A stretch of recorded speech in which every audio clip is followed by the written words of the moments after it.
నమస్కారం సభకు నమస్కారం అండి.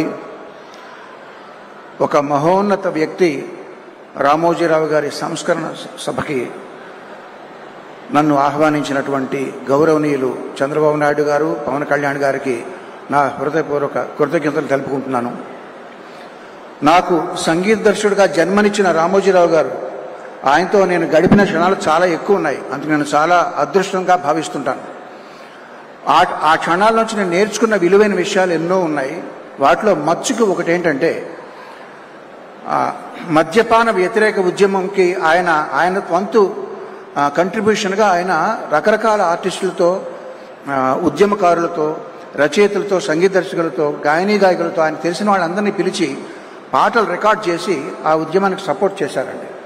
నన్ను కూడా రమ్మని ఒక పాట రికార్డ్ చేయమన్నారు. నేను అన్నాను, సార్ నేను మెడ్రాస్ వెళ్ళి 4 రకాల ట్యూన్లు నేను మీకు చేసి పంపిస్తానని అన్నాను.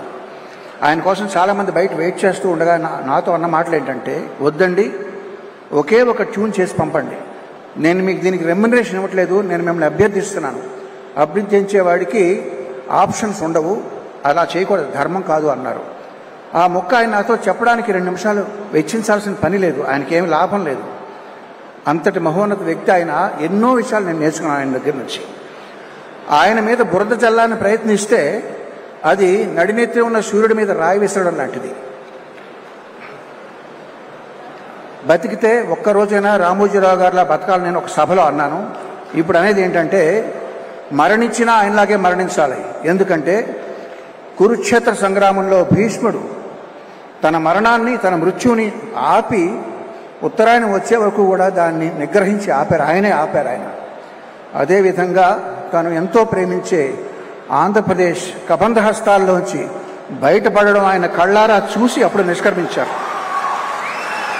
అంచేత మరణించినా ఆయనలాగే మరణించాలి. ఆయన ఫోటో మా పూజ గదిలో ఉంటుందండి. ఎందుకంటే ఆయన దేవుణ్ణి నమ్మరు. దేవుణ్ణి నమ్మని రామోజీరావు గారి ఫోటో దేవుడు ఉండాల్సిన చోట మా ఇంట్లో ఉంటుంది. ఎంతోమంది జీవితాల్లో వెలుగులు నింపిన ఆయన స్ఫూర్తి నా గుండెలో చిరకాలం ఉంటుంది, బ్రతికినంత వరకు. ధన్యవాదాలు.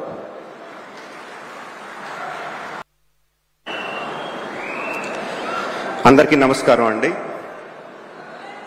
రామోజీరావు గారు ఎన్ని శిఖరాలు అధిరోహించారు.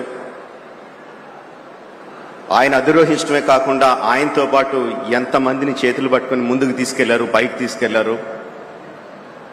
రాష్ట్ర ప్రజల కోసం ఎంత చేశారు అన్నది ఇప్పటి వరకు నా ముందు మాట్లాడిన వక్తలందరూ చెప్పారు.